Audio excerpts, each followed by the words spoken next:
let's try this one again. I apologize to everybody just a couple seconds ago. I know we had north of 200 people waiting to join the live show, and of course, one crashing down on me right as I hit let's press play and get this party started, but that's okay, because we're here live right here, right now. How's it going, everybody? It's your guy, Wardy here, and we have ourselves another New York Metropolitan victory to break down for our latest post-game show, presented by our friends at SeatGeek and BetUS, but more on them a little bit later, everybody, because we saw Tyler McGill have himself what was another rock-solid start. Not the best, but certainly not the worst. Offensively, the Mets were absolutely hitting galore against the bottom feeder Southside Chicago White Sox, but what stood out so much on the offensive end is the fact that the Mets had a lot of big hits there with 2 out hitting, and most notably with runners in scoring position. We're going to break down all the key highlights from innings 1 through 9 in today's matchup, along with what you guys see beside me right there, as we not only had home run heroics by the Polar Bear yet again in Pete Alonso,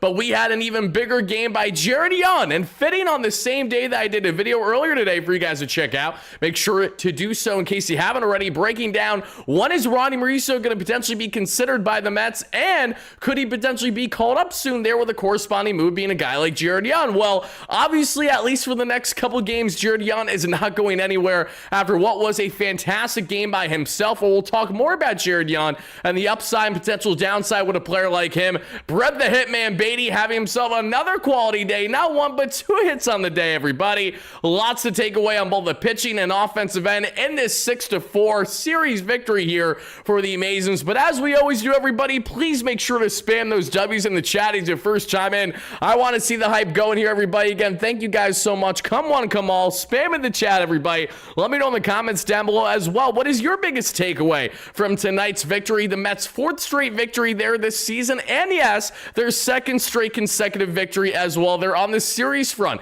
You beat the Dodgers in 2 out of 3. You should have swept them, but unfortunately, Wardy was the bad luck charm in game 1 of that series where they lost in the 13th inning. Then we see they win back-to-back games. Then they had the Southside Chicago White Sox beginning yesterday. They win in a walk-off fashion thanks to Francisco Lindor, and now today, the Mets rally back after we saw an early 2-0 deficit, and this is the next, and again, every single game so far this homestand, folks, has been the Mets rallying back while down 1 or more run. We saw the Mets rally back there after being down 3 in the 9th inning, and they ultimately lost in extras, but they still rallied back at least in normal 1 through 9 inning of play. Then we see game 2 of that series. The Mets go down early, that we see there 2-0 by the Dodgers, and they find themselves rallying back to win. Game 3 against the Dodgers, they're losing 1-0, not a problem. They rally back and win. Game 1 against the White Sox, they're down 1-0 yesterday. They come back to win 2-1. Today, the Mets were down 2-0. They come back to win ultimately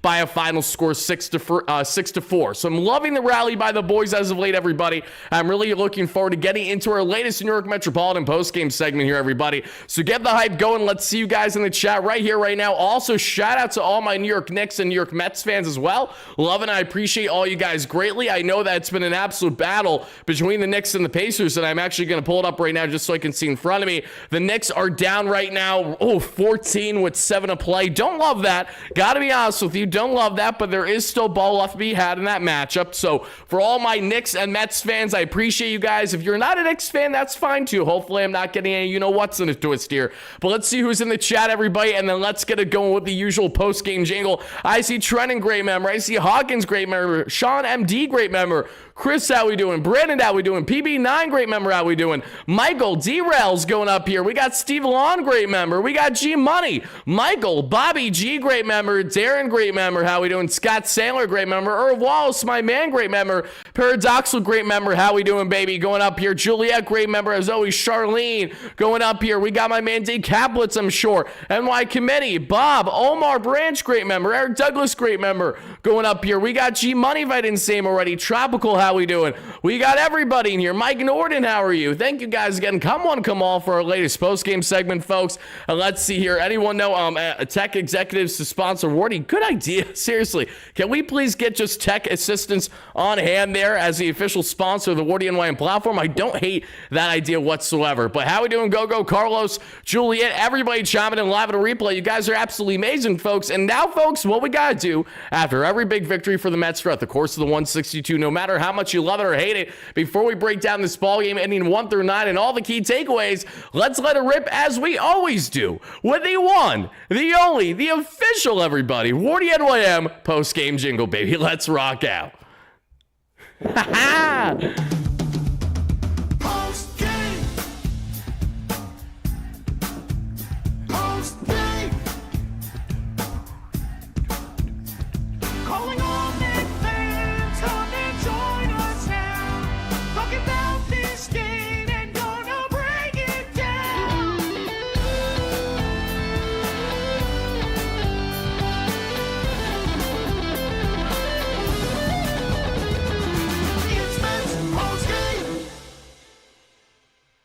Shout out to my guys, Greg and Jordan, as always, with the WardyNYM post-game jingle. No, that is not Kermit singing. That is my man, Greg, who is one of the best and truly the best in all of the sports game when it comes to making jingles out of players, teams, etc. Him and Jordan do a fantastic job. Shout out Jordan Simpson. What a beauty he is, and he's been a long-time follower here. But again, you might find it corny. That's kind of the point. We absolutely love the jingle here. And now let's get into breaking down this ball game, folks, because like I said, the Mets won by a final score of 6-4. So let's break down how we got here, because as you guys see, we're going to get into more on the grades for Tyler McGill today. We're going to look right over here, everybody. Oh, no, right over there. I'm doing my thumb wrong. There you go. As you guys can see, Tyler McGill went just under 6 innings of work today. I want you guys to start to think in your brain, what would you grade Tyler McGill's outing on a scale of 1 to 10? We'll get back to that later on the show. And to my replay viewers, drop them down below. How do you feel? Pitching-wise, Jose Butto, well, I initially liked some stuff, then I didn't like some stuff. I liked a lot of what I saw from Jose Castillo today. That's exactly why Jesus Cabrera was DFA'd 48 hours ago, and Jesus Cabrera has since been picked up by the Chicago Cubs after electing for agency instead of going down there to outright assignment to AAA. Jesus Cabrera, thank you so much for your service. Jose Castillo, we are happy to have you. Reed Garrett was an absolute bulldog. We're going to talk more about Reed and how he did a fantastic job in closing out this ball game. And on the offensive end, this is how the lineup ended, at least that you guys saw. Another game where we saw Luis Angel Acuna being effective just by being a pinch runner there late in said ball game. We're going to go through the 1 through 9 in this one, and how Juan Soto was on paper technically the only Mets batter that started tonight's game and did not record a hit, but he was absolutely screwed and robbed of a hit, and we're going to get into how exactly that transpired right now. So again, guys, thank you so much for chiming in. Scott, I appreciate that. Yeah, I don't know if you guys saw or not. I'm seeing some of you guys in the chat mention it, but yes, I had the privilege of, in fact, being a part of the SNY's pregame segment there for asking Jim Duquette, former Mets exec there, a question, and that was from a couple of nights ago there at Citi Field when I was there against the Dodgers. I saw them doing the recordings. I'm like, oh, let me do this quick, and I just asked Jim what his thoughts were on Ronnie Mauricio and when he could see him potentially returning to this Mets team, and I actually don't know what his answer was. I didn't get a chance to check out the segment. So if any of you guys find it on X or anything social media wise, please tag me at WardyNYM or at the WardyNYM, or if it's on Instagram at NYM Update. And thank you so much for doing exactly that, because I have no clue what he said. But I did see my one friend text me and says, what the F? I had no clue that you were doing this, because I didn't feel like telling anybody. I just figured you guys would see it on TV at some point. I did mention it, I think, yesterday or so, to be on the lookout for it. So again, thank you guys for checking that out. Always appreciate it. The same way that I appreciate you guys chopping it for our latest post-game show here, everybody. And our post-game show is not possible without our great friends here at SeatGeek. And SeatGeek has you covered when it comes to all of your ticketing needs, folks. SeatGeek not only has 70,000 active events to choose from, making them the #1 rated ticketing app in the game today, but folks, whether you need Mets tickets for the upcoming matchup, potentially if you're going out to LA there for that big 4-game set, I would certainly be enticed if I had the opportunity to do so. And SeatGeek helps make it easier, especially if you're taking the flight, whatever it might be. They're going to save you 10% off your next ticket purchase there by utilizing our promo code WARDY10, link down below in the description. But it doesn't just stop there, everybody. The reason why you want to utilize SeatGeek as the #1 rated ticketing app is most notably because of their grading system. The best in the game, in my humble opinion, is exactly why I've been using them for years. years before they became an official channel sponsor here on the platform. As you guys can see, tickets ranging from 1 through 10 and color coordination from red to green, meaning that if it's in the 1 through 5 range, you're probably not getting a good bang for your buck. You're probably spending more than you should, and you should seek tickets elsewhere there in the SeatGeek gap, which means if you find tickets more in the 7 to 10 range in the green, they are a great bang for your buck, and you should absolutely hammer them should you have interest all there in the SeatGeek gaps.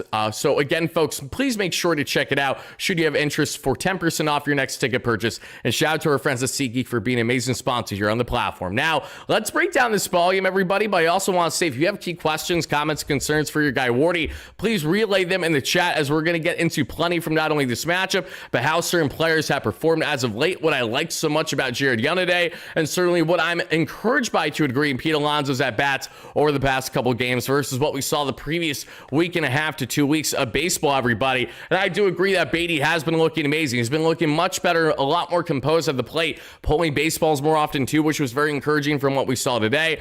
And again, yes, we're going to exactly talk about what went wrong there for Juan Soto today that was pretty much out of his control. And yes, Charlene, that's one of my favorite stats today. I'm glad that you brought up that is in fact correct. Thank you so much for taking the words out of my mouth. Charlene states the following, it is true. The Mets did have 10 batters reach base there, pardon me, not base, but reach the plate there at least. And also, Francisco Lindor was 2 of the 3 outs all in that first inning. So unfortunately, Lindor was not the clutch Lindor we otherwise hoped he would be to begin this ball game, but that's okay because the Mets still won the ball game in the end, and they had a lot of key contribution from guys not named just Lindor, Soto, and Alonso for a change, and that's always a good thing to get that quality from the middle to the depth there of your order. But now, guys, let's get into this one, and let's talk about what stood out in this 6-4 victory, because it began there, everybody, that we saw in the first. Towing the rubber there for the Amazons was Tyler McGill facing off against an pardon me, everybody, I just want to make sure I have this correct. Cannon for the Chicago White Sox. I'm gonna have a sip of water here and then we're gonna get going.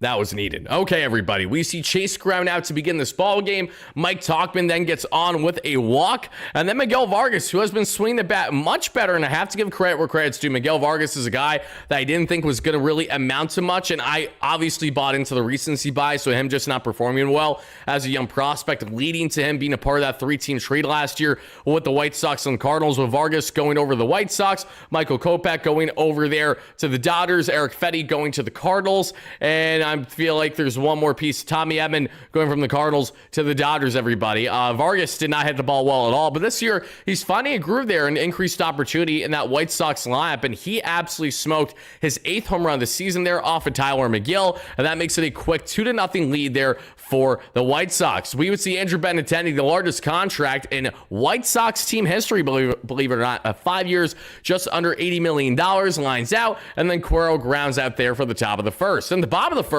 we would see Francisco Lindor strike out on a foul tip. Brandon Nimmo, though, poking the ball, that we see pretty much up the middle for a single. Love to see that. So there's 1 out with 1 away. After the Nimmo gets on there with a single, Juan Soto then has himself a line out, but this was a complete BS line out. So let me explain to you guys pretty much word for word breakdown what happened here. This was a completely other weird, very unfortunate situation for Juan Soto where he absolutely should have had a hit, but he was robbed some way of doing so. And this time it went in hand with Brandon Nimmo's base running. So Nimmo is on first and thinks the ball is caught as Soto rips it there to right field. But it does not hit the glove initially, Michael A. Taylor. It does, in fact, hit the ground first. So because it does, that is a live ball. That is a clear hit for Juan Soto. But Brandon Nimmo did not do this, and because of that, he headed to he headed back to first there from second, thinking that it was, him being out. So because of that, Juan Soto was not anointed the hit. Instead there, they called it a line out on Juan Soto, which is just absolutely ridiculous. So a very frustrating play. You would think that that is a situation where it's a Juan Soto single, and hopefully it is a Brandon Nimmo, a Juan Soto single, and then Nimmo's out on fourth somehow, but that just, for whatever reason, it is what it is. The base running absolutely cooked. Don't love to see that, everybody.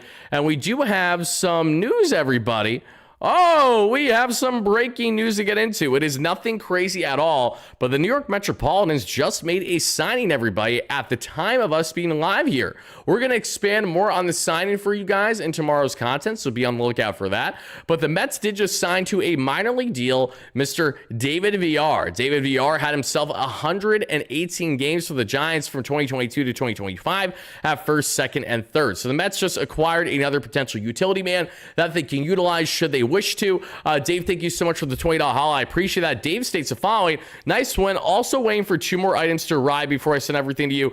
There will be a t-shirt. I'm not Mets related because I was sent a small by mistake. Save it for Shay when he grows into it. Oh, thank you so much, Dave. I love you so much. Really appreciate that. Thank you, thank you, thank you. And I will certainly check it out once I'm back in town, because I'm out of town right now at the moment, as you can tell. But thank you so much for the donation and for everything you sent. I can't wait to check it out and show it out there on the live stream in the near future. But yes, guys, breaking news here. At the time of us being live here, we might as well talk about this for a quick second, and then we'll reel back in to breaking down this ball game, because always excited to see when the Mets make moves. And we're going to, like I said, expand on this probably in future content either tomorrow or the following day. But David Villar, who the Mets just picked up here, is a interesting signing for the Mets as they acquire the utility man veteran from the San Francisco Giants. And what are the Mets going to be getting here in David Villar? Well, David Villar, the 28-year-old right-handed bat there, who again plays first base, third base, DH, kind of all over the place. He had himself 200 average with a 90 WRC plus this season in just 9 games. So just 10% below league average.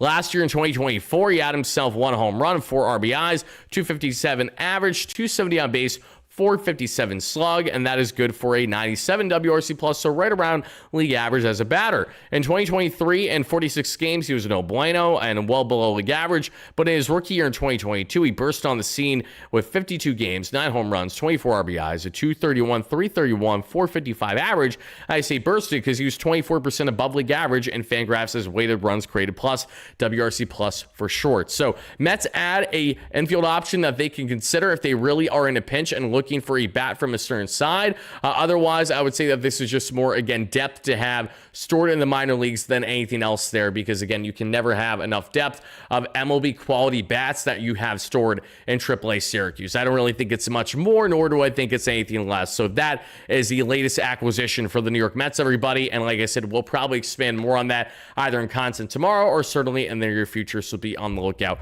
for it. But now getting back into this one, let's continue to break down this Mets 6-4 victory here. Not a walk-off tonight, but certainly an important win for the Mets. And after Juan Soto unfortunately lined out there, which again was not a line out, but he got absolutely screwed, we would go on to see the Polar Bear and Pete Alonso have himself an absolute ding-dong, folks.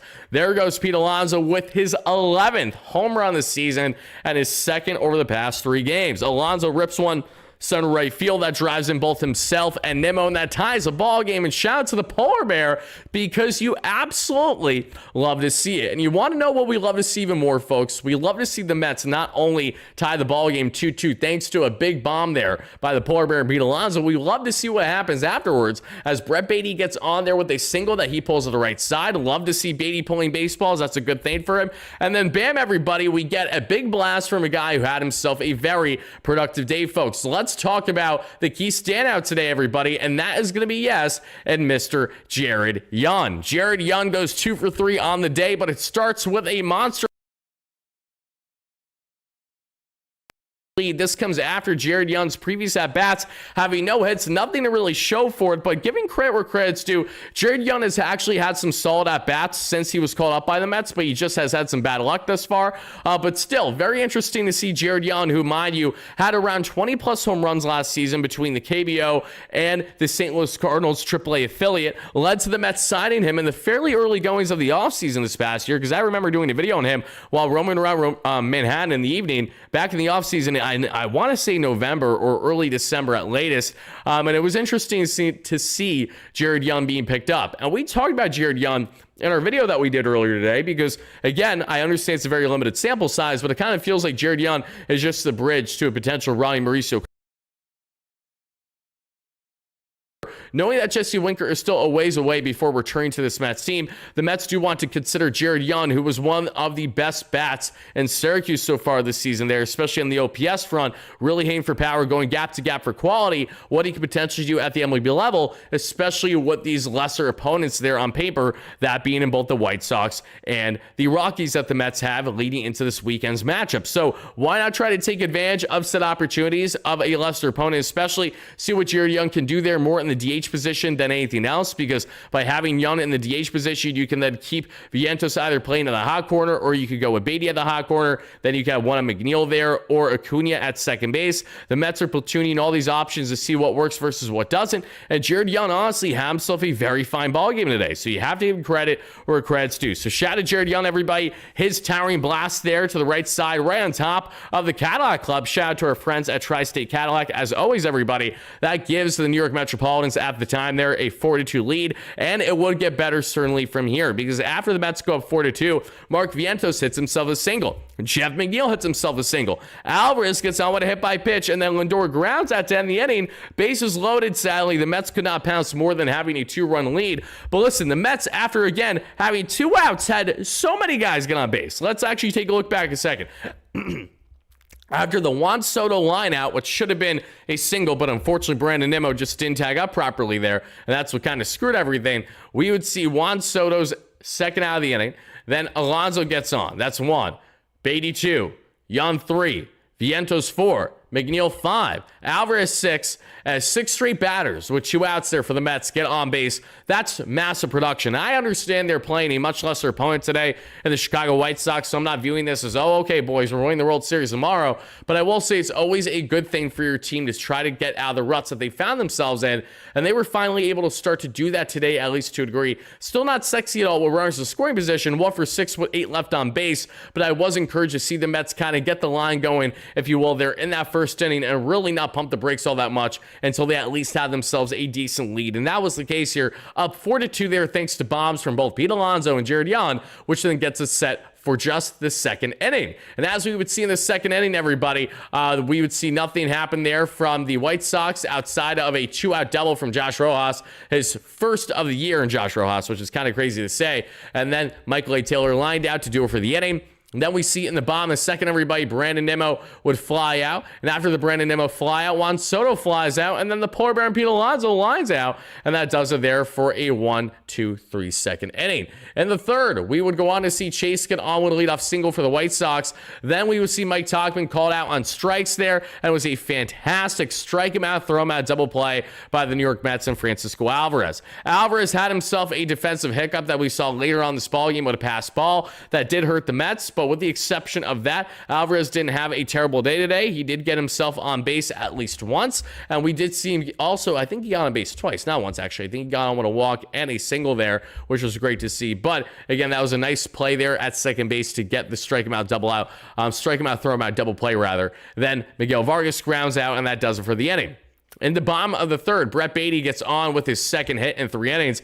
Then Jared Young almost drives him in, but instead it's his first double of the season there. Jared gets one into the gap. Love to see that. Mets have runners at second and third with no outs, and all they need is a single, a ground out, a sac fly, something, and they have themselves an insurance run. And they would get that insurance run after a Vientos pop-up there in the infield. We would see Jeff McNeil have a sac fly to right, and that makes it a 5-2 New York Metropolitan lead. Give credit where credit's due. I know that McNeil hasn't been letting the roll on fire at all this year, but he has been kind of solid with the power so far this year, which is why he's sitting right around a 793 OPS. He's been able to lift the baseball more, but be fairly productive in doing so. And he hasn't, again, I know he has been great with the slap hitting and the consistency. Today, he started the game in center, by the way, and then he ended it there in second base, and we'll get into why that wasn't a little bit. But Jeff has quietly had some solid games for the Mets this season that I think are kind of getting slept on because, again, he's not known to be the guy by any stretch. He's just supposed to be a contributor. And as someone who's been very critical of his in the past, and you guys know this very well if you follow the platform, I've been very critical of Jeff McNeil over the years. But it doesn't change the fact that when he's performing right and actually having quality at bats, I want to call that out for what it is. I firmly believe that he's been having that to a degree. Sadly, my New York Knicks are still down 121 to 114 with just under 2 minutes to play. So My heart is breaking at the very moment, but we ride on. We would do it for the inning after Alvarez would fly out there to Michael A. Taylor. And the top of the fourth, easy 1-2-3 there for Tyler Miguel as he gets a strikeout on Benintendi, and that strikeout would be courtesy, everybody, that we would see of, yes, you guessed it, of course, it's going to be there with the nasty slider. And that was a decent at-bat there, but a good attack that I like by Tyler Miguel. He only threw the pitch in the zone once in this at-bat. I understand it's against Benintendi, so I don't think you need to nip at the corners too much, but I did like his ability to go down and really away there with that slider to get him swinging and missing the way that Benintendi was. Because after that strikeout on the highest paid contract in White Sox team history, we would see Cuero there with a flyout and Palacio with a pop out, and that does it there for the top of the fourth. And the bottom of the fourth, the Mets go down in order. Lindor, Nimmo, Soto, a whole lot of nothing, setting the stage for the fifth inning, where Josh Rojas got on for the second time today, this time with a walk. Michael A. Taylor then would strike out swinging, and this time the pitch we would see from Tyler Miguel to strike him out would be the four-seam fastball right down the pipe.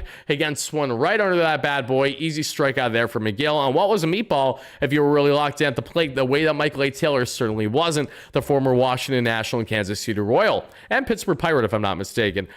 We see and Minnesota Twin. Oh yeah, he's been everywhere. Wow, all the memories are flooding right now. Okay, Chase would ground down. That does it there for the remainder of the top of the fifth. And the bottom of the fifth, the Mets go down in order again. Alonso, Beatty, and Young, 1-2-3. Between yesterday and today, kind of frustrating to see the Mets offense initially allow the starting staff between Adrian effing Hauser and this schmuck today, after that, what was a great first inning for the Mets, get in the groove a little bit. I don't appreciate it. So, again, wasn't the end of the world by any stretch, but I would have loved to see the Mets kind of pounce and take more advantage of the opportunity than what they did there in that situation. But no less, the Mets still had themselves, again, a 1-2-3 bomb. The fifth, setting the stage then for the sixth inning, because in the sixth, we saw Mike Tauchman get on with a leadoff single, but then back-to-back strikeouts, big strikeouts there by Big Drip. First on Miguel Vargas, who is, again, the hottest hitter right now for the Chicago White Sox, and he got that on the slider, his second big strikeout that we saw on the slider, one of them on the day. And then Andrew Benintendi gained him to swing and miss again, this time on the slider as well. So love to see that. Cuero got on there with a 2-out walk, and Palacio got on with a walk, and don't love to see that. So the back-to-back walks, because Tyler Miguel just... And I don't know why he does this, Tyler. I don't know why the confidence lacks so much with him. Because, mind you, he's facing the White Sox, right? You're facing the White Sox, and you're facing guys like Palacio.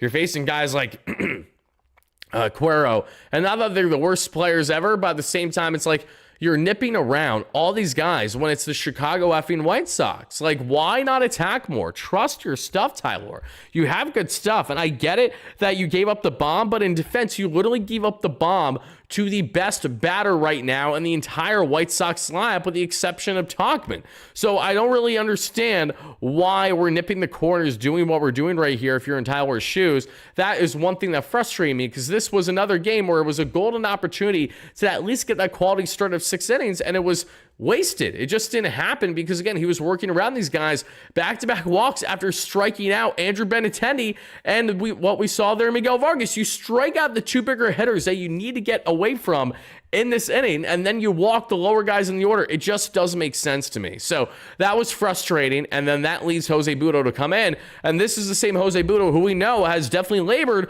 when it comes to inherited runners. So I'm not feeling overly confident, but thankfully he gets a huge flyout, just like he did a day ago or so there that we saw on Sosa, and that does it there for the sixth. In the bottom of sixth, we see Mr. Francisco Alvarez get on with a 2-out walk. Francisco Lindor then rips his 10th double of the season, everybody, and that would have runners at second and third there with just 2 outs for the Mets to work.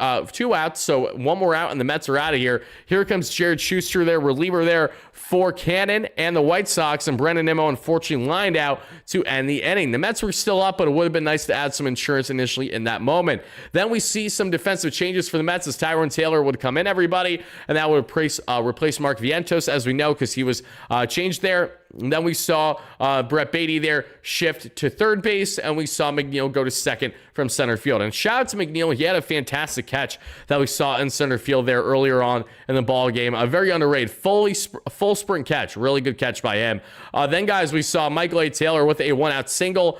We saw a force out by Chase, another single by Mike Tauchman, so runners at the corners, and then a pass ball by Alvarez where it just kind of goes right through his glove. He just did not frame it well whatsoever. That allows it to be now a 2-run ball game. Still in the Mets' favor, but crawling back because of the Chicago White Sox. Why? Because of that pass ball. Wasn't happy to see that, obviously. And then Miguel Vargas, again, the big hitter, the guy you got to try to avoid, already with a bomb on the day. Now he rips his 14th double of the year, and that makes it a 1-run ball game. The Mets, who had a 3-run lead just like that, now it's within a run against the White Sox. Then Andrew Benintendi hit by pitch later, because this comes after Jose Castillo comes in the ball game, because, again, the Mets are not going to keep Jose Butto out there any longer. They did not like how he looked there after giving up that contact. And to Benintendi there on the pitching matchup, they might as well go the lefty-lefty matchup. And that made sense, even though, unfortunately, Jose Castillo comes in, the towering 6'6", 240-plus pounder, and he drills him right in the back, like square in the letters, unfortunately. Numbers, rather. So Benintendi gets on, and there are runners at first and second there. We need to get a big out here on Edgar Quero. What does he do? He strikes him out swinging. Shout out to Mr. Jose Castillo, who has now pitched 3.1 scoreless innings so far as a New York Met. He has inherited 4 runners since landing with the Mets that we saw over the past week or so, and he has not allowed any runner to score. So again, small sample size, but this goes in direct hand as to why the Mets went out of their way to allow Jesus Cabrera to not only be DFA'd, but him to elect free agency, knowing that there was a chance of him not returning. That's because they like the potential upside in Jose Castillo here, who got the swinging strike there that we saw on the sinker, which was beautifully placed up and away there for pitch 4 of the at-bat, everybody. Let me know, guys, how do you feel about Mr. Jose Castillo there in the live chat and the comments down below? Again, very minuscule sample size, no doubt about it, but still important to see kind of how important he's looked thus far there in said sample size too. So we'll see what happens with more of Castillo and the Mets as a lefty specialist option, and also getting some matchups there against right-handed at-bats. We see then in the bottom of the 7th, everybody, Juan Soto would be called out on strikes. That was a frustrating at-bat, no doubt about it. The only at-bat today that I was really bothered by, truthfully, with Soto, because he was so robbed in the first one today. Again, the guy just can't buy any luck right now. As much as this $765 million and $100 million in base salary this year alone may help, and unfortunately, he's not able to buy luck to that extent. And it's another 1-2-3 inning for the Mets there between Soto, Alonso, and Beatty, setting the stage for the 8th inning, where Austin Slater, who's been great in a pinch-hitting role there for the White Sox this year. Slater, who's been around from the Reds to the San Francisco Giants, if I'm not mistaken, among others. He got on there with a single. Then we saw Sosa fly out. Luis Robert then would come in to pinch run, that we'd see to pinch hit rather for Jose Rojas, but he was strikeout swinging because Reed Garrett comes in for Mr. Jose Castillo and gets the nasty splitty. And that's been the demise of Luis Robert, especially this season. Anything that's really on the off speed and breaking, you want to chuck at him, right? Fastball, he's going to be sitting kind of like a Tyrone Taylor, but when the guy isn't even hitting the Mendoza line right now this season, you could really take advantage of having some nasty pitches the way that we know Reed Garrett certainly does. And then Michael A. Taylor would strike out swinging. So back-to-back huge strikeouts there from Reed Garrett, as that sinker would get him down, looking everybody. Then we get on to the top bottom of the 8th, rather, as Sterling Marte would strike out swinging. Marte came in to pinch hit for Jared Young. I would have liked to see Young staying there, but to each your own, I guess. I mean, I guess a double and a home run wasn't enough for him to finish this ball game. Tyrone Taylor with a line out, McNeil with a 2-out single that we saw, and then Luis Angel Acuna came in to pinch run for McNeil. And that would be important because we would see Alvarez smoke a baseball there for a single at roughly 111 miles per hour. Love to see that there from Alvarez, and by doing so, Alvy ripped one up the middle, and then we saw Lindor drive in the insurance run needed for this Mets team, as him batting from the right side this time will pull one to the left side, and that drives in Luis Angel Acuna. Acuna with another run scored there as a pinch runner in as many games. You love to see that, and Nimmo would ground into a force out, and that does it then for the inning. We would then see in the 9th, Reed Garrett stays in the ball game to face Chase, gets a ground out. He gives up a 1-out walk to Mike Tauchman. Tauchman got on base produced a boatload today against this Mets team. He had 2 hits and 2 walks, still on base all 4 times. Vargas lines out, thankfully, and then Andrew Benintendi, again, the $70 million man or so, or $75 million man, at least I believe, for the Chicago White Sox. He strikes out swinging there on the splitty on just 3 pitches, gives him a sweeper right down the pipe upstairs. Then he goes downstairs right down the pipe with splitty. Then he goes even more downstairs just out of the zone, beautifully placed by Reed Garrett. Reed Garrett's feeling himself. Reed Garrett, everybody, is an absolute bulldog, and he has now dropped his season ERA to a whopping 0.76. Between Reed Garrett and Huascar Brosban, the Mets have some of the best early production and baseline ERA among relievers eligible, not just in the National League, but in Major League Baseball as a whole, everybody. And I want to hear from you guys. How are we feeling after that victory? Because that was a big one for this Mets team. Again, not great to see Juan Soto go 0 for 4, but it absolutely should have been at least 1 for 4. If you watched the game, you completely understood that should have been a hit every single day of the week. And sadly, it was taken from him because of what we saw there in the bad base running by Brandon Nimmo. And yes, I know my New York Knicks now are 1 game away from being kicked out of the ECF.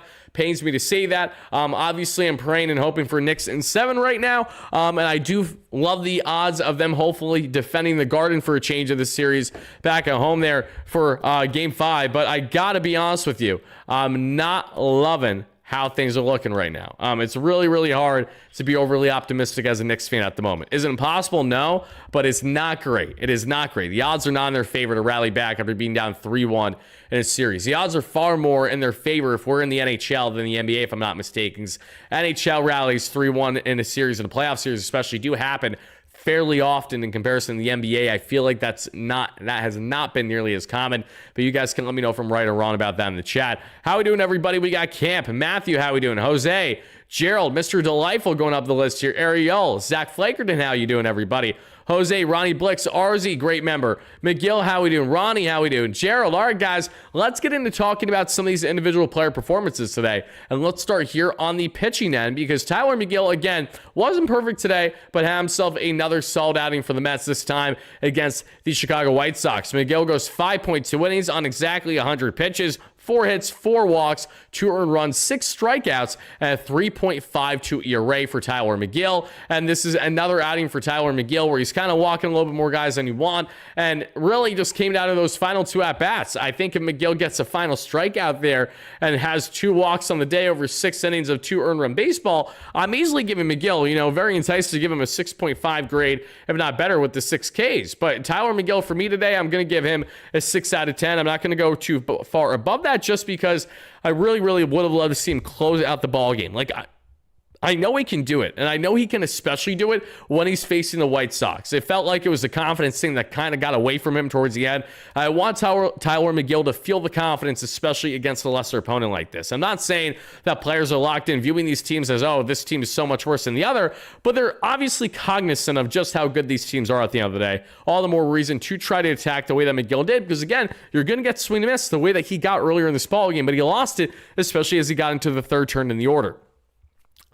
Juliet, how are you? Juliet with the $1, the membership. Thank you so much, Juliet, for gifting Hines, who's been a long-time follower on the platform, a membership. I really appreciate that. If you guys would like to become members as well, please make sure to check out our membership link down below in the description of the live show. And speaking to all my members, everybody, be on the lookout, as I do intend on doing a live show you guys will see Thursday night for members only, guys. Thursday night, it looks like we're going to be doing a Thursday night Q&A for members only. So for our north of 200 members right now, we're doing a Q&A segment answering any and all Mets-related questions. We're going to go over various Mets topics. I'm going to give you my rundown and thoughts on everything currently happening in Metsland, and potentially sneak peeks as to future content as what you guys can expect throughout the remainder of the season. So again, that's for members only, so be on the lookout. This Mets off day, Thursday night, I will have the official time for you guys sometime tomorrow, so be on the lookout for it. But heading back to Tyler McGill, everybody, I am going to give him a 6 out of 10 on his outing today, and I would love to hear from you Mets fans watching live on a replay. How would you grade Tyler McGill's today day on a scale of 1 to 10? I'm going 6 out of 10. I'm going to leave it at that. And McGill, in case you guys are wondering what was working for him in his arsenal today versus maybe what wasn't, we see in the multi-pitch mix today, Tyler did in fact touch and throw the following. Forcing fastball, 59% of the time, was really relying on the fastball today. 97 is where he topped out, 95 is where he sat. Slider at 18%, topped out 86, sat 84. And we saw the curveball at 10%, topped out 81, sat 80. Changeup 10%, topped out 90, sat 87. And the sinker at 3%, topped out 93, and sat right around 93. So Tyler McGill, again, not a terrible outing by a stretch, but I just want to see him attack these batters more, especially in a matchup like this. So that's what I'm giving him, 6 out of 10 from your guy Wardy today on the McGill front. Now let's get into talking about more of the hitting, because not only did Jared Young have himself a nice day at the plate, let's talk about some other players that stood out offensively, and hopefully more key production that we will be getting from them in the near future. And let's start here, everybody, by talking about what we got from, yes, you guessed it, we got to get into the latest on Mr. Brett the Hitman Beatty, because I was encouraged yet again from the quality at-bats that we saw from Beatty today, and pulling the baseball, a very encouraging thing. This is not something that Beatty has done all that much in his MLB career. He's really went opposite field a lot of the times,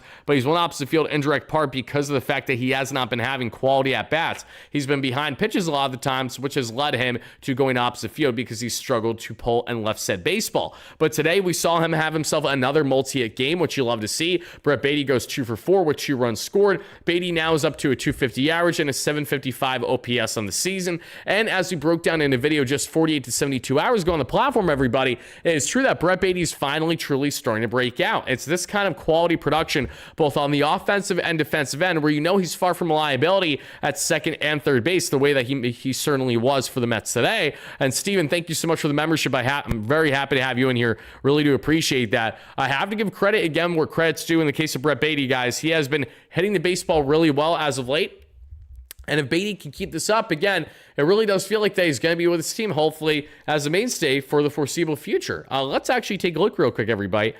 Beatty's stats for the New York Metropolitans, because if we take a look at Beatty's numbers over the past week of baseball in a sample size, which consists of 25 at-bats, so very small, but a 1 home run, 6 RBIs, a 360 average, a 520 slug, a 407 on base, good for a just under 930 OPS. Over his past 15 games, 2 home runs that we know, 7 RBIs, 286 average, and we're looking at more of a, just under 100 OPS. Over his past 30 games, however, all the bombs are in there that we saw, especially as we're going over the past, I want to say 17 or 18 games is what's consisted of Beatty's 6 home runs this season. And I've been in attendance for 3 of those 6 home runs. So I am the Beatty good luck charm for one reason or another. 6 home runs, 17 RBIs over that 30-game span, and including a 287 average, a 326 on base, but a 552 slug. I'm all for that. Beatty's not going to get on base at like a ridiculous clip because maybe he can't work the walks as well. Give me the power. Give me the gap-to-gap ability. Give me the home run galore the way that we got from Brett Beatty. I'm loving what I'm seeing from Brett. So again, very encouraged by him, everybody. And if you guys have any current thoughts or final grade on maybe a scale 1 to 10 as to how impressed are you with Brett Beatty right now, I would love to see it in the chat, in the comments down below. And thank you guys for doing exactly that as well. Now let's go to, last but not least, one more player that I did want to highlight today. And this not only has to do with his performance today, but more so just over the past handful of games, everybody, because yes, it is great to see the polar bear and Pete Alonso finally starting to lock back in on the power front. Pete Alonso, he might not have a lot of hits over the past couple days, but it's about the quality of hits that he's had over the past 3 games. And over the past 3 games, Pete Alonso has batted 3 for 11 there, so just under batting 300, right around where his average is for the season, so it's actually pretty fitting. And in a very fitting Alonso fashion, those 3 hits consisted of an opposite field hit, something that he's been doing far more greatly than last year, and really hasn't hit for opposite field much since 2022, so I'm very encouraged to see that.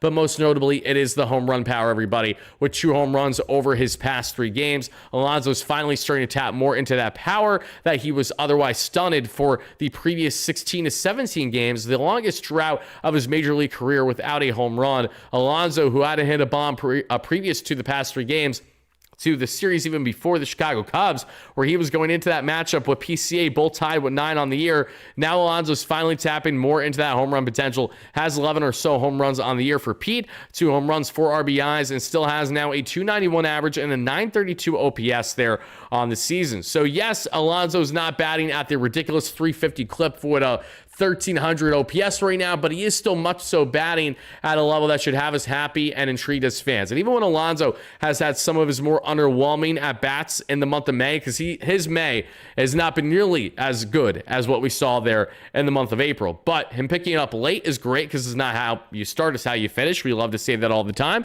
And in the case of Alonso now, to tap more in that power, we're going to hopefully see a trend continue leading into the lesser matchups in the series finale tomorrow, which is a Mets day game. For those who are unaware, it is a 1:10 game tomorrow. It was initially 7:10, but due to inclement weather, it is going to now be 1:10. So be on the lookout for your guy Wardy, who will probably have a post-game live show for you guys at some point tomorrow, either directly after the ball game or a little bit later there towards the night. Not exactly sure on the time yet, because I do have Bleacher Report that I'll be probably having to do, I want to say, around 5 or 5:30 p.m. Eastern. So make sure to check me out there in the BR app starting this Wednesday, as I have you covered for weekly segments there for MLB-wide topics. And we'll have more Wardy MLB content dropping either this week or at absolute latest early next week.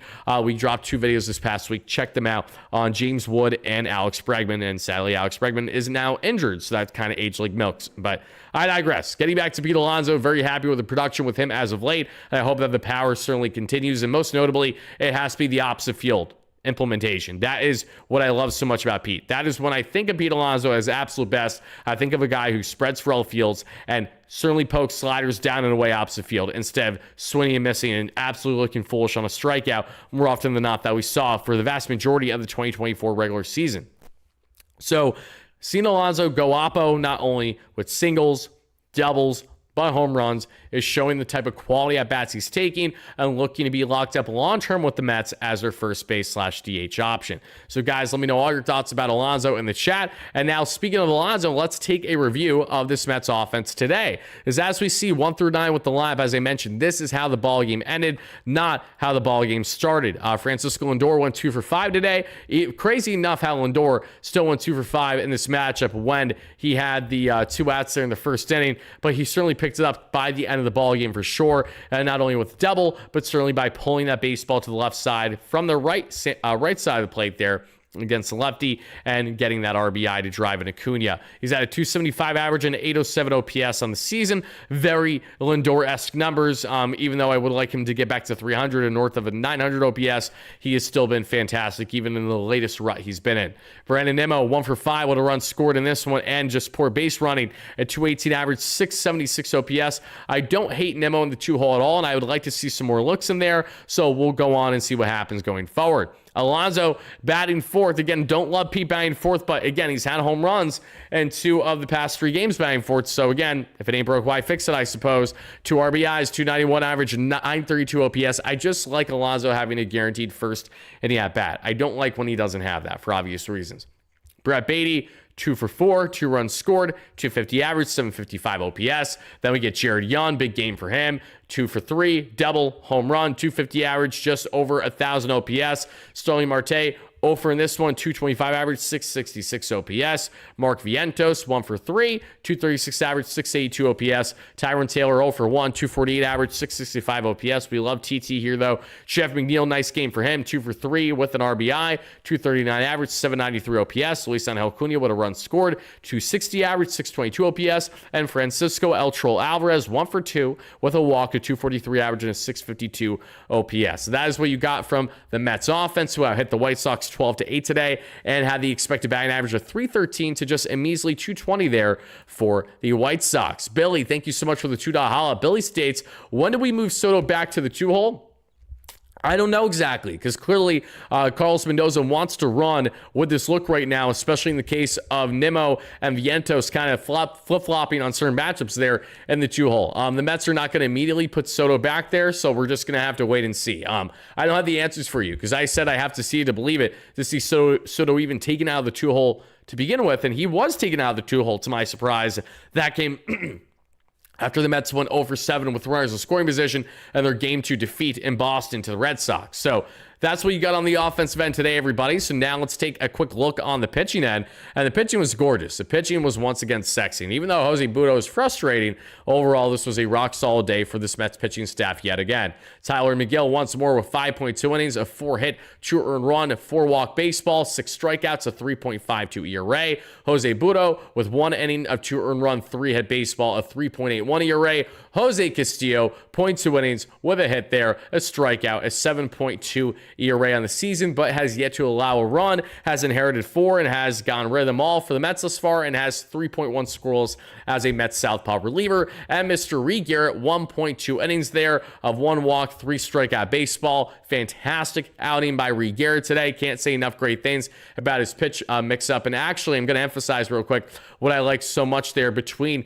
the arsenal that we saw of his multi-pitch mix, because Reed threw the kitchen sink today. He really did. A guy sometimes that he'll just give you, one of his 3 pitches if it's a quicker outing, but not today. No, he threw everything out of those 5 pitches. He even tapped in the 4-seam in desperate times, and the 4-seam was electric in the velocity, so it was actually not a bad idea. But the cutter that he utilized the most, 10 times, which ultimately led to 43% of the arsenal, he topped out 93 and sat 92. The splitter, 17% of the time today, topped out 90 and sat right around 89.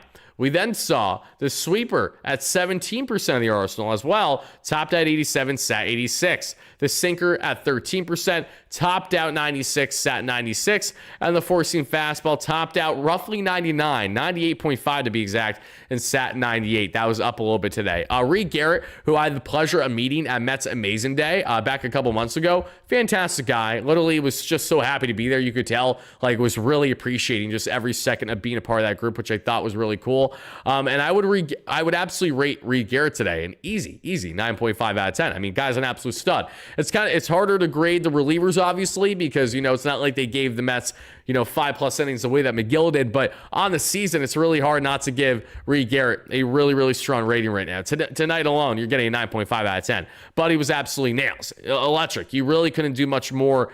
But you couldn't have done much better than what he did. The only reason why I can't go 10 out of 10 is because he obviously could have went these 1.2 innings without allowing a walk and had 4 strikeouts instead. Just those things could have been different, but that's being nitpicky because, again, I have a high bar if you're going to get all the way to 10 on the rating. But he was fantastic. Reed Garrett, absolutely electric. And the fact that Reed Garrett was able to get the strikeouts back-to-back the way that he did there when he first came out, bulldog, absolute bulldog. So very encouraged by that. You guys, let me know, how would you grade Reed Garrett on a scale of 1 to 10 today with today's rating? Again, one quick thing that I love so much about Reed Garrett is that it's always kind of when you don't expect it. Every time I feel like I'm starting to doubt Reed Garrett, he smacks me across the face and says, "Wardy, don't worry, buddy. I got you locked down." And he does it. He just does it. So I got to give credit where credit's due. Reed Garrett is always, and it really has been, a bulldog for this Mets team.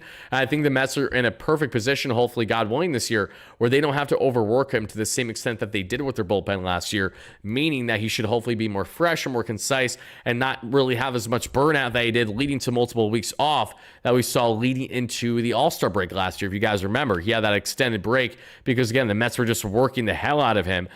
And because we had no one else to really lean on the bullpen at the time, this time last year especially. The Mets bullpen was absolutely horrendous this time last year to a certain degree. So that's all I got to say about that. That Reed Garrett, shout out to you, baby. You absolutely love to see the outing that he had himself today for this New York Metropolitan team, folks. But that's what you got on both the pitching and the offense, folks. So before I just start to answer your comments, questions, and concerns for our live viewers, because I'm going to cut things off on replay here shortly, a couple quick things to make note of is that we saw this now be the three straight 2-out hits in the 8th secure run. So the Mets had themselves 6 straight batters get on base, either with a hit or a hit by pitch in the first inning with 2 outs. That led to multiple runs. In the 8th inning as well, the Mets had themselves 3 straight hits that we saw after 2 outs. The Mets did a fantastic job totaling 9 total batters reaching base after 2 outs today. That's fantastic. The Mets 2-out hitting has been very Jekyll and Hyde so far this year. In the first couple of weeks, it was kind of electric, just with the exception of quality runner and scoring position at bats. Otherwise, it was, kind of, up and down. So to see the Mets get that quality, even against a very lesser opponent, we're going to take that little win for what it is heading into now the Mets series victory. So let me get to this comment real quick, everybody, and then we're going to get to your questions, comments, and concerns and cut things off for our replay viewers. Mad Team with the $5 holla states the following. Mad Team says, "I like Nimmo in the 2-hole because it might help him regain his on-base prowess. I think he's been mistaken as a 4 or 5 hitter." You know what? I see where you're coming from there, and if Nimmo being towards the top of the order is going to potentially get him right by having more grinded out quality at bats. Then I'm for it. We're just going to kind of have to see it to believe it first right now, because there has still been plenty inconsistency on the Brandon Nimmo front. And Nimmo has been absolutely BABIP to hell this year as well. Him and Soto have been BABIP to hell. Soto especially, but Nimmo hasn't been too terribly far behind without looking at the number right now, just from everything I've watched so far this year with Nimmo. Nimmo has smoked so many baseballs that have led to unfortunate lineouts, among other things. And Jacob, I'm great. Hope you're doing fantastic, my man. Alvin, great member. How are we doing? Mad Team Parents, great member, as always, guys. So, folks, let's now get to answering all your comments, questions, and concerns. Mets fans, again, thank you guys so much for watching. All of our replay viewers, let us know all your key takeaways in the comments down below from tonight's 6-4 victory and series victory for the New York Metropolitans. And we'll be back live probably right after the conclusion of hopefully a series sweep and a 5th straight victory at home for the Mets on this homestand. Thank you guys so much for watching. Everybody watching live, we're going to get on to answering those comments, questions, and concerns. Everyone watching on replay, this is where we cut things off. Let's go Mets, baby. Peace out.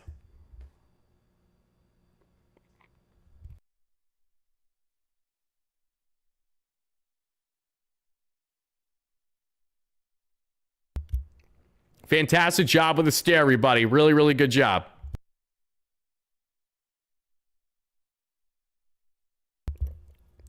Wardy, new location? No, not new location. Just out of town. Have myself a nice little extended weekend. That's all. Wardy's death stare. Exactly. Again, you love it or hate it. It's here to stay. For people who are wondering what the hell, why did this man just stare at me a little bit more than I want to, or maybe I liked it? I'm not sure exactly. It depends on who you ask. But in all seriousness, I do that just as a timestamp for every time that I want to cut out a portion of a live show. Just makes it easier for me, and that's about it. How about this young character? Again, he's been good. Pretty not too shabby. Yeah, seriously. A great game, and kind of a great game to prove me wrong to a degree, because I did see that, I broke him down earlier today and said, he hasn't done too much. How long is he going to be up here before a guy like Ronnie Mauricio gets consideration? And I still do wonder and ponder that naturally, but Young had himself a game, and I have nothing to complain about nor nitpick. Joseph says, already saw you on the Mets pregame on Astute session. Didn't know you're from Pennsylvania. Yes, Joseph, that is correct. I am from PA. I'm originally from Long Island, but I've resided in PA for the majority of my life.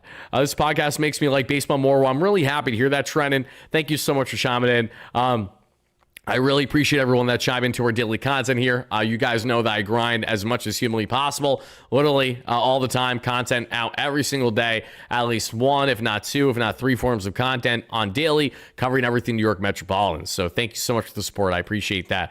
BY, Wardy, what do you think about Vientos at second? Vientos at the 2-hole, I don't hate either. Or if you're talking about the infield, then yeah, that makes no sense. The Mets have a lot more comfortability in second base between McNeil, Acuna, and Beatty. But if you're talking about the 2-hole, at 2-hole, it's different. And at 2-hole, I'm fine with Vientos there to a degree based on certain matchups. When am I doing live callers? I missed the last one. Steven, that's a good question. We'll probably do live callers either one of the late nights against the Dodgers if I feel like a madman, if there are enough people that chime in, or probably the series afterwards. And let me see right now what that series is going to be, just because, again, we have the Rockies this weekend, and it's going to kind of be hectic with the weekend. It's, not as fun of a time to take callers when it's so, lopsided, and at least with the expectation what the series is supposed to be. Not that it can't be a competitive one. I'm sure it's going to be a very competitive one while the Mets are playing against the White Sox right now. But, of course, you got the pardon my French, you got the Rockies next weekend too, dude. It's so lame. Yeah, we'll try to do a call-in show for one of the games against the Dodgers at least. I think that's what we'll do.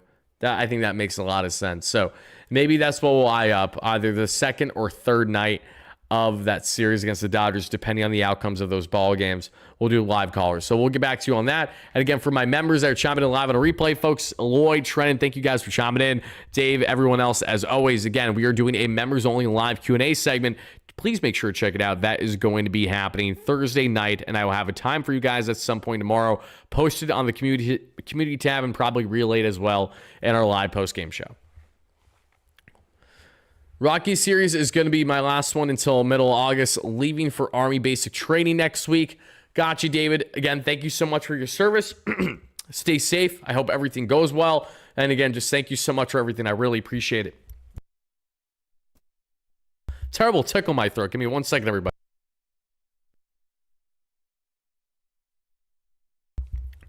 Yeah, David, I would have loved, if I'm not mistaken, I did think I saw a message from you a little bit ago on trying to hit a game. Unfortunately, I wasn't able to because I know that I was going to be out of town around this time, and you're leaving right away soon. So, again, I hope everything goes well for you with your basic training, and I look forward to hearing from you again as soon as you're able to come back and chime in the show. We really appreciate you. Really, really do.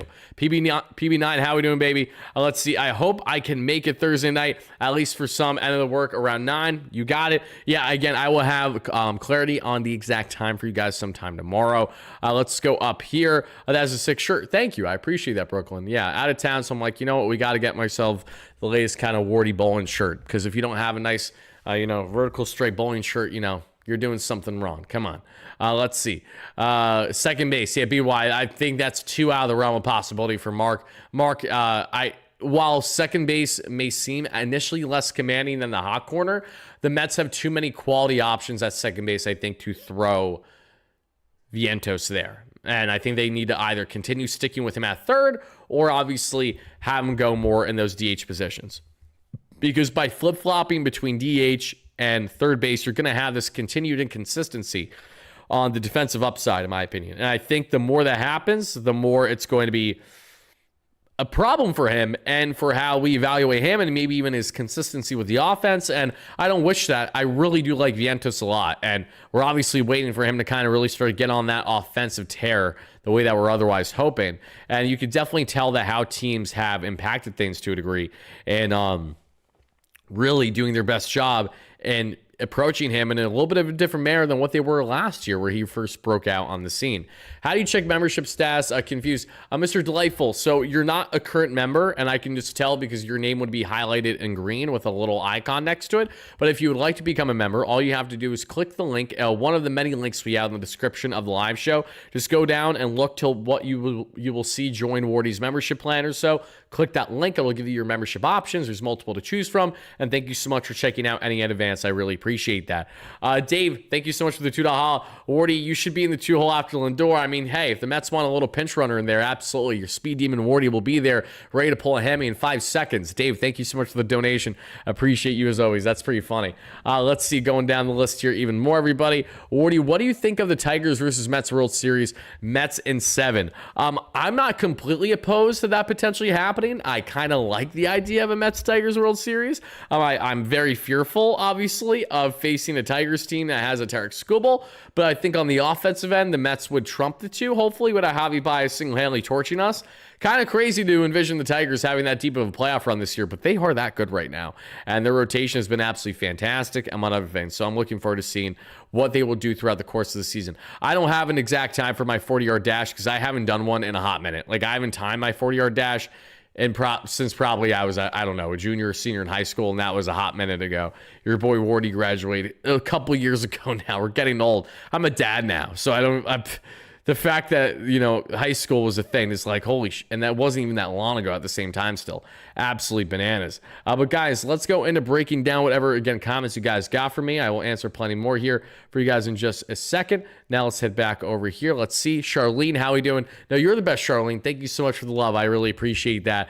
Let's see. Wardy and Acuna doing the 50-yard dash. Yeah, I would beat Acuna within the first millisecond. Then he'd probably take me from there. Wouldn't be awfully close, sadly. What about the Mets-Dodgers LCS? We win in 6. That would be electric. That would be great if the rematch went in our favor in 6 this time around. But obviously, we got to get there first, and the Mets have a lot more work to do this season before we reach that point. I'm having my first kid in October. Congratulations, Trennan, to you and your partner and to your entire family. That's a very amazing thing, and I hope that your little boy or little girl is going to be entering this world right in the heart of a Mets deep playoff run, and hopefully in which they have themselves a fantastic year, to say the least. I'm going to tell you right now, I'll hit you when you're old, when your kid turns 13. William, in regards to what just got home from the game, what are we talking about, William? I'm confused. Thanks, Worry. My wife and I are thrilled. Of course. Happy to have you in here. William, I hope you had a blast of the game.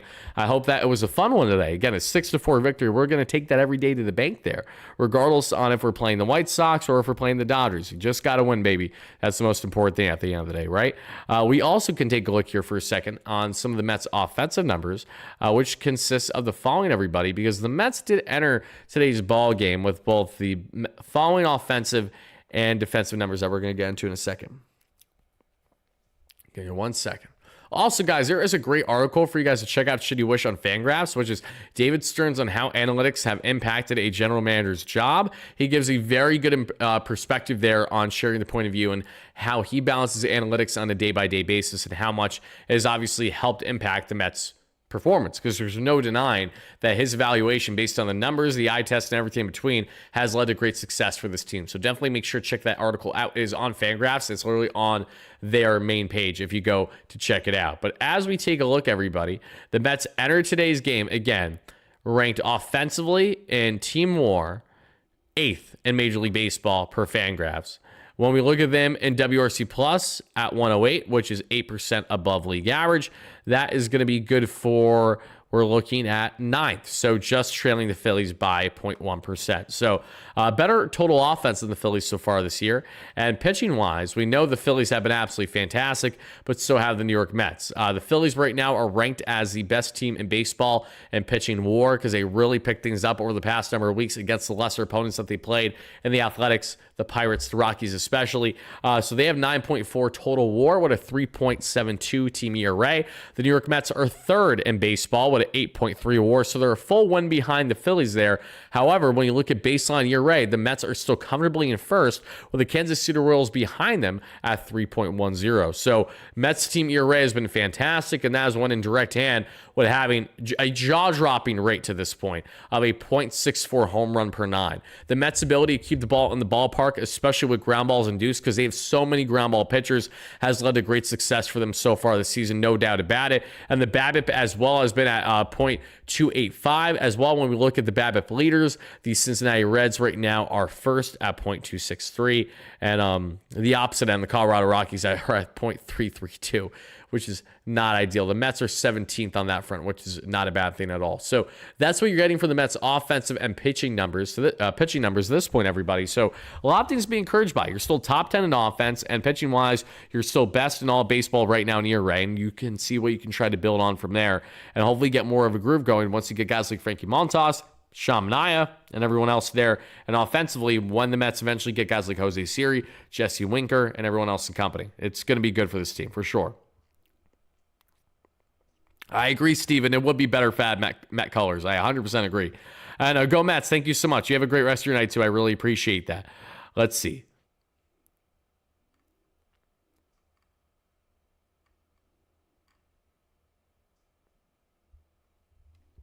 Jared Young might start in the outfield tomorrow. That wouldn't shock me. But was there something announced that made you say that, Michael? Young hasn't played in the field yet for the Mets. So, again, it wouldn't shock me if that was the case.